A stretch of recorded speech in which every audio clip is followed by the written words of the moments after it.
Sur la proportionnelle, la France insoumise est favorable à un retour au scrutin proportionnel.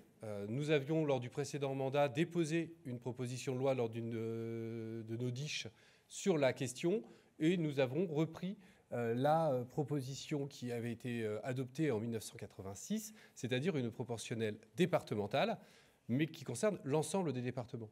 La proposition de Mme Braun-Pivet aujourd'hui nous semble un petit peu absurde. Quel sens y aurait-il à avoir des députés élus à la proportionnelle dans certains départements et des députés élus par circonscription dans d'autres? On n'est pas dans un scrutin sénatorial où les gens sont élus au niveau départemental, d'un côté à la proportionnelle et de l'autre au scrutin majoritaire. Là, il resterait des circonscriptions. Donc cela n'a pas de sens, cela créerait des députés à deux niveaux. Nous sommes favorables et nous maintenons cela à un retour à la proportionnelle de 1986, c'est-à-dire une proportionnelle par département sur l'ensemble du territoire. Alors, évidemment, il y a là une brèche, on va dire, dans l'opposition qui nous était faite à cette question de la proportionnelle, parce qu'on voit bien que M. Bayrou, qui a toujours été fidèle à ses idées sur ce plan-là et qui, le MoDem, avait soutenu notre proposition de loi à l'époque, est favorable à la proportionnelle. On voit Mme Braun-Pivet qui dit qu'il faudrait aller vers de la proportionnelle. Je pense qu'il y a là un chemin pour avancer d'ici la fin du quinquennat, mais pour aller vers une vraie proportionnelle sur l'ensemble du territoire. Et en tout cas, avec le groupe de la France Insoumise, nous allons œuvrer à tout mettre en œuvre pour aboutir à cette réforme.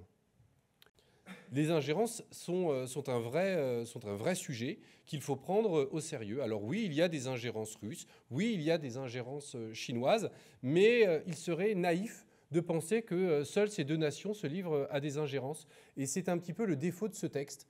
C'est un peu oui au pays des relations internationales. Et donc, c'est la naïveté faite proposition de loi. Et ça nous pose un véritable problème parce qu'il y a tout un pan des ingérences qui ne sont pas traitées, notamment tout ce qui va être les ingérences économiques. Et nous avons vu que, alors que le texte décrit des démocraties occidentales bienveillantes et gentilles qui s'affrontent à des régimes autoritaires et sûrement orientaux, vu qu'ils ne sont pas occidentaux, mais il faudra m'expliquer en quoi l'Inde n'est pas une démocratie occidentale, ou alors est-ce que l'Inde n'est pas une démocratie, mais elle est occidentale. Enfin bref, il y a un problème de définition de l'Occident dans ce texte, mais nous y reviendrons lors des débats. Ce qui revient à dire que, typiquement, ce qui s'est passé avec Alstom, par exemple, et avec l'extraterritorialité du droit américain est complètement passé sous silence dans cette proposition de loi. Il y a donc là une naïveté coupable qui ne nous rend pas ce texte très agréable, d'autant plus qu'il y a un véritable recul des libertés publiques et individuelles avec un accroissement de la surveillance algorithmique.